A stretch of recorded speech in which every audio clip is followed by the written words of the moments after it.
Francisco Public Defender, Jeff Adachi. Thank you. Well, first of all, let me thank Joanna Marr, who's done a wonderful job as our moderator today. Don't forget, before you leave, we are going to be raffling off a couple of iPods, so stick around. That's a good incentive. I have just a few comments to sum up. The Safe Communities Reentry Council would like to thank our fiscal sponsors for this event. As you know, this was a free event, so we had to raise the money. So we'd like to thank the California Endowment for their support.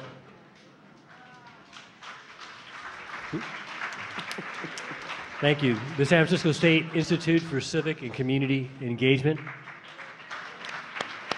And the law firm of Orrick, Harrington, and Sutcliffe, who provided financial support.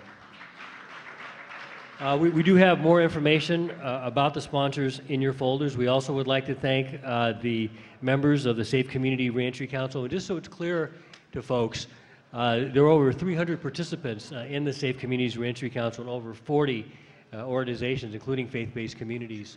And well, we're always looking for more members. So if you're interested in attending the meeting, please contact Jessica Flintoff. Her contact information is in the green folder. I would like to ask all the members of the Safe Community Reentry Council to please stand and just be acknowledged for your good work throughout the year. Thank you.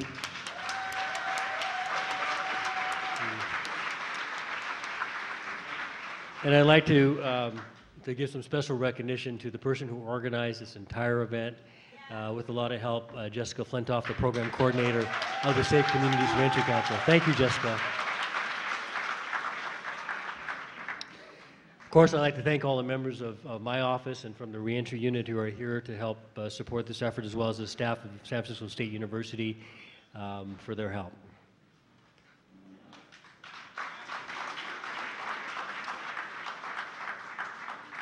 Also, thanks to the inmates of the San Quentin State Penitentiary, Valley State Prison for Women, and the San Francisco County Jails who contributed their insights through their letters.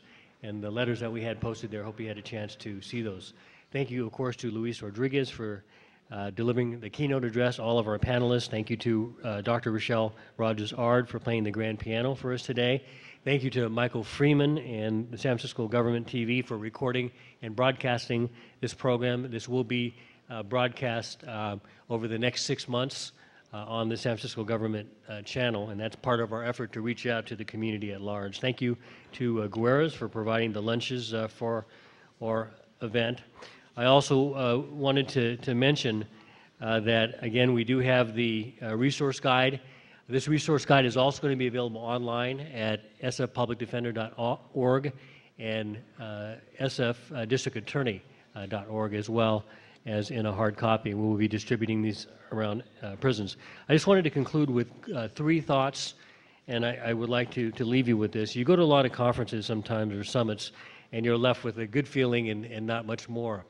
The difference between this summit is that we are a working group, which means that we meet once a month. We have subcommittee meetings on a regular basis, and we implement our agenda. And the agenda that came out of today's summit, I think clearly, is that we have to push the envelope, that there has to be more resources. If you're talking about 1,500 people, for example, who are on parole and need services in San Francisco, you can only serve 100. You're always going to be, you know, fighting the battle but losing the war.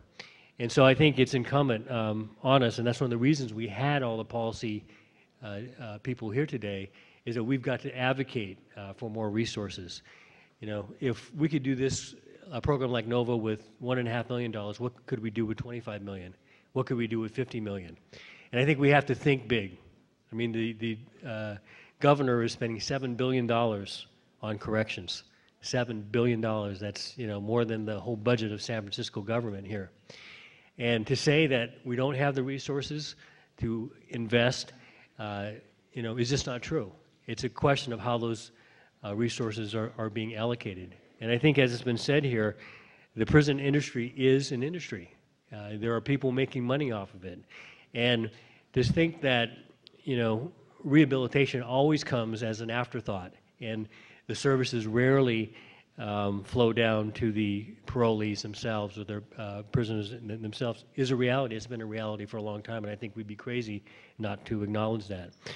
I think that the second thing that we need to do is push forward with a public education campaign, and that means that we have to make this an issue that, again, is not just an afterthought, just not something that people just think about in passing, but is constantly on the agenda of not only lawmakers and politicians and elected officials, but also on the average person. And so one of the things the council is planning is to push forward with a public education campaign to reach out to employers, to reach out to folks who have the resources to provide the support. And we know that when we talk about violence, when we talk about gang crimes, that a big solution to that problem is bringing formerly incarcerated individuals who have the skills and have the knowledge and have the experience to bring back, particularly to our youth. Finally, we're going to be reaching out. We're going to be reaching out to formerly incarcerated individuals. And, it's one thing to produce a resource guide and hand it to somebody. It's something else to be able to sit down with somebody and say, hey, here's a resource guide, and here I am to help provide support.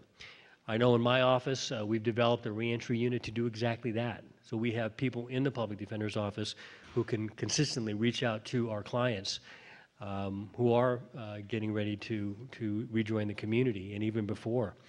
And that's a challenge to each of us. I mean, if each of us made the commitment today to reach out to 1 or 2 people in the next 6 months, we would reach out to 500, 600 people. And that's really the challenge to it all, is that it's got to be more than just rhetoric. It's got to be more than just good feeling or good intentions. It has to come down to action. And that action has to come from each of us. And so whether we're talking to our friends about this issue, whether we're going to write a story, whether we see something in the newspaper and we write an op-ed or we write a letter to the editor, we need to take action. And that's really what we're asking people to do in this summit. So with that, I thank all of you on behalf of everyone who organized the summit for making this possible. We look forward to working with you throughout the year. All of your contributions in terms of the work that you do, the programs that you create, have made a difference and continue to make a difference each and every day. And for those of you who are watching on television who might have just been released from prison and jail and are wondering whether there are people who care, we care. Okay. Thank you, and we'll see you next year.